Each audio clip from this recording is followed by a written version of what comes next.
This Republic of Nauru, spanning just 8 square miles and home to less than 11,000 people, it ranks as the world's third-tiniest country, surpassing only Monaco and Vatican City. Nauru's journey from poverty to prosperity, and back to an even worse situation than before, is a great subject of study for economists. But the question remains, how did Nauru secure the status of the world's wealthiest nation? What mistakes did they make that resulted in the loss of this fortune? And ultimately, how did Nauru's situation get worse with time? Hey everyone, welcome back to our channel. In today's video, we will discuss the economy of the Republic of Nauru from its history to its current status. This small island in the South Pacific had a severe economic downturn in history, as we've discussed the significant impact that natural resources can have on the economies of various countries. But when this natural resource wealth is mismanaged, it can ultimately cause damage, leading to what many economists call the natural resource curse. In 1789, Europeans first discovered Nauru when a British ship passed through an island adorned with a lush central plateau, towering palm trees, and white sandy beaches. Captivated by its natural beauty, the British named it Pleasant Island. A few decades later, the first non-native settlers arrived on Nauru, initially believing its riches were limited to coconuts and pigs. However, a British geologist's discovery of high-grade phosphate ore changed everything. To simply explain, Nauru didn't strike oil wealth. Instead, researchers found deposits of dried bird droppings and algae far more valuable because of their extensive use in fertilizers, cosmetics, and animal feed. In the early 20th century, it was discovered that 80% of what was then called Pleasant Island contained a significant deposit of this unique mineral.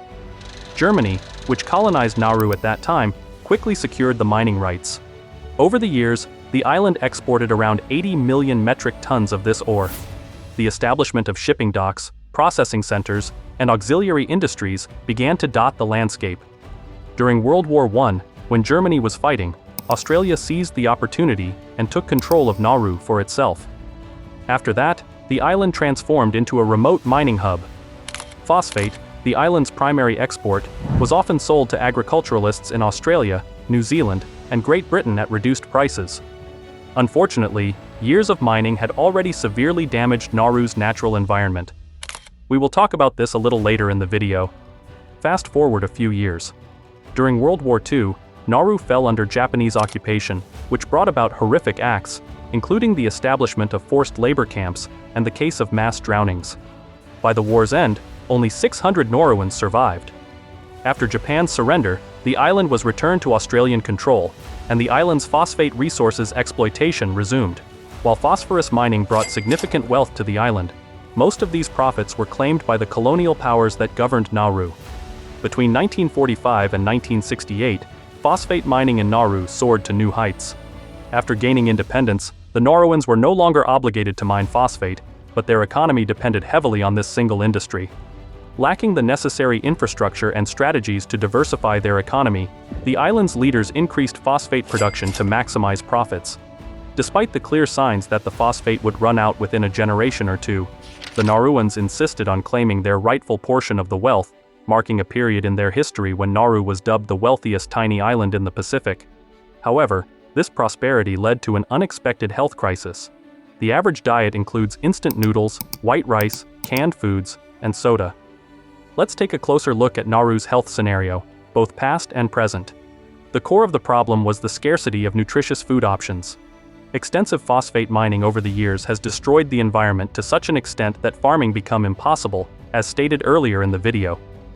This economic decline forced many Nauruans to rely on affordable, processed food items.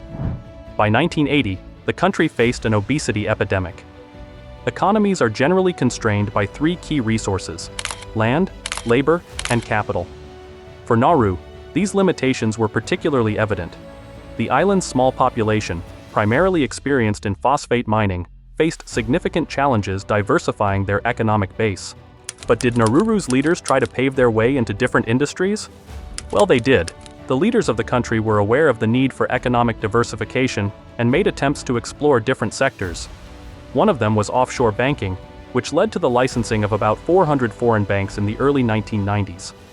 These branches in Nauru initially saw great success, though the methods employed were questionable. The process allowed customers to open bank accounts without visiting or living on the island, offering economic citizenship, that made it easy to obtain a Nauruan passport. This turned the country into a hub for money laundering and tax evasion. While the government profited from the fees, this strategy failed to provide a sustainable solution for Nauru's economy. This financial downfall leads Nauru to the edge of bankruptcy. Even the unearthing of new phosphate reserves and a temporary revival in mining couldn't stave off economic collapse. This ultimately led to the central bank's shutdown and the seizure of its international assets. In the early 2000s, Nauru struggled, with its economy down to just $32 million. When adjusted for inflation, 90% of the population was unemployed. This was a huge fall from when it was once the richest country per person in the world. Things got even more challenging in 2001, after Australia refused to let in the Norwegian freighter MV Tampa, a ship carrying over 400 refugees, mostly from Afghanistan. This led to Nauru agreeing to host a detention center for these refugees, funded by Australia. Despite local resistance, this program provided some employment opportunities and financial stability through Australian payments for detaining migrants, along with foreign aid, preventing Nauru's economy from collapsing entirely. Over the last 20 years, Nauru has functioned as a detention center for migrants, a role it still fulfills with support from Australia. This has become the main source of income for Nauru. While it brings in considerable revenue, it does not help the country build the technological expertise to create more advanced industries. This reliance on a single income stream could expose Nauru if this revenue source were to dry up. What do you think of Nauru's economy? Will it be able to revive, or will it go deeper in the cycle of failures? Share your thoughts in the comment section below. To get more videos like these, make sure to subscribe to our channel.